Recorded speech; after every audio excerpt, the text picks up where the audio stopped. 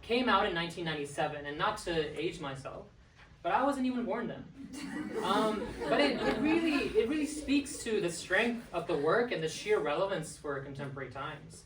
His work critically engages existentialism, realism, reflects deeply on memory and belonging, and tries to articulate a vocabulary for a global and local idea of blackness.